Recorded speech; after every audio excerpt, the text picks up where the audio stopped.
Po ne sot rastësisht, si ka thënë edhe imamit patrioti i madh Avni Rostemi, rastësisht mbreti i botës, na rastisim me të akusat këto në jubileu në rënjes së tigrit të madh të UÇK-s.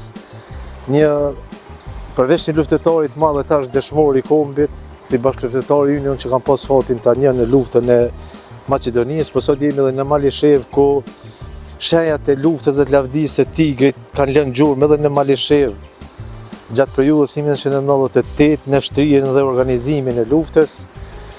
Tigri ashtu siç e njohin shumë, e ndoshta për shkak të shumë rrethonave nuk mund ta ndërtojnë atë se kush ka qenë tigri ose Fadil Nimani. Unë kam pas fatin tani si një strateg të madh të luftës, një personalitet me një komunikim e organizim të jo si çdo kush të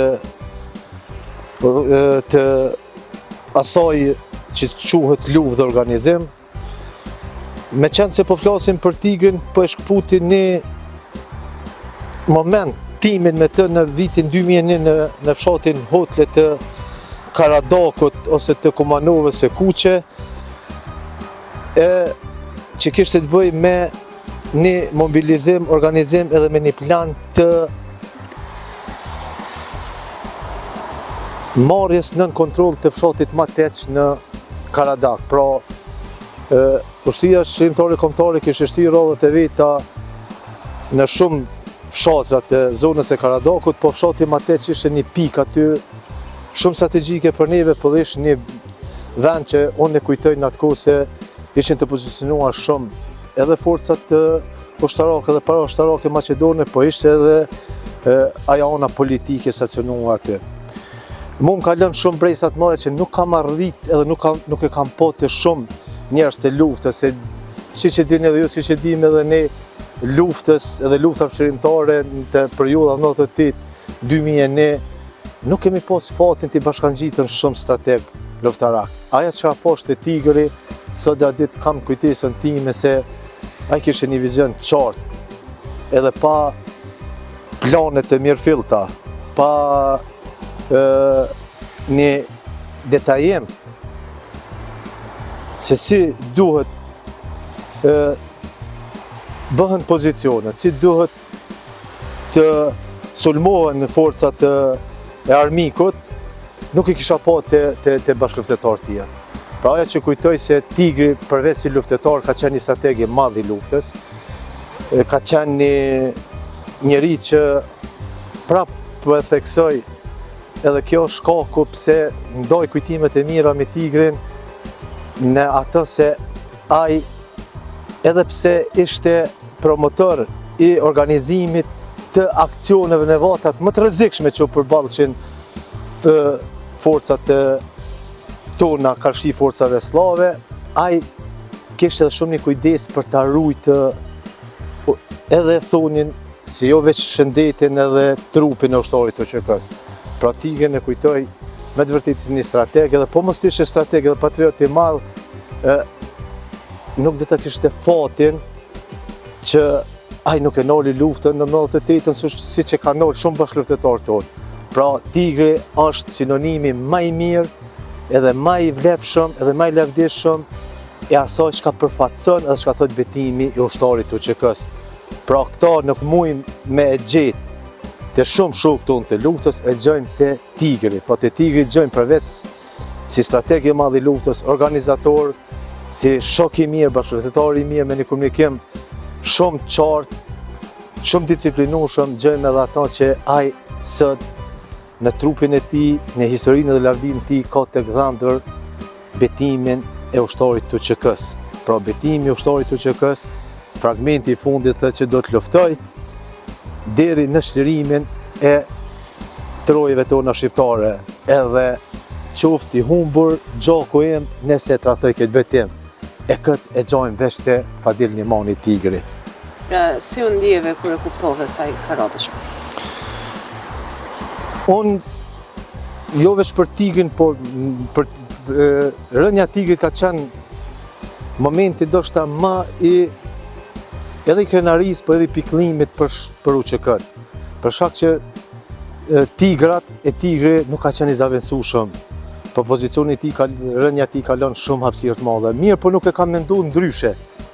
Tigri në kujtesën time, për ditës që kam taku aty, ka qenë se ai do të vritet edhe ai do të jetë dëshmor, se e gjithë përgatitja tina, e gjithë vizioni tina ka qenë i tillë. Pra nuk është do të ishte pa vërtet edhe do të ishte shumë jo reale ta paramendoj tigrin ndryshe. Tigri të përfshije në gjitha në ato aksione ku rrezikshmëria ka qenë aq e lartë. Nuk e kishe menduar ndryshe, edhe vetë rënja e tij në vakcinë përballë tankësave e përballë gjithë atij arsenali me shumë pak ushtar që ka pas rreth veti. Nuk e mujt me paramendu ndryshe. Pra, unë po e them me dhimbje më të madhe sot se personalitetet që tigri na mungojnë edhe sot në jetën tonë. Se ai ka pas një aftësi se ndoshta gjithë kemi atë aftësi, por nuk dim ta tregojmë në momentin e duhur. Pra, tigri e ka pas një personalitet që muj me përshkru kështu. Ai thoshte planifikimi i mirë është gjysma punës kry. Pra, ai planifikon gjithë shka që në fund gjana të rrjedhin ashtu siç duhet të rrjedhin. Edhe personaliteti i tij na sot na man gjallë idealet tona, na bashkon. Si në këngë, si në dasma, si në morte, si në përkujtime, për rënja tina ka qenë një moment i vështirë për secilin që e ka njoft. Edhe sot nina shumë, edhe i pafuqishëm edhe i turpshëm them se ndoshta edhe na si shok, edhe pas rënjes tina, për fatin e keq nuk kemi bë atë sa duhet për tigrin. Kështu që shumë një mirënjohje ju shkon juve si media, ty si autore, se keni marrë këtë rrugë për ta gdhendur jetën dhe veprën e tigrit në një pamje ku kanë mundësi dhe të tjerë ta shohin. Nuk mjafton veç ne ta dim thot çka ka ndodhur edhe kush ka qenë padillimoni i tigrit. Pra, të flitet për tigrin, edhe me siguri ke pas rastin që të folin shumë bashkëluftetarë, është pak.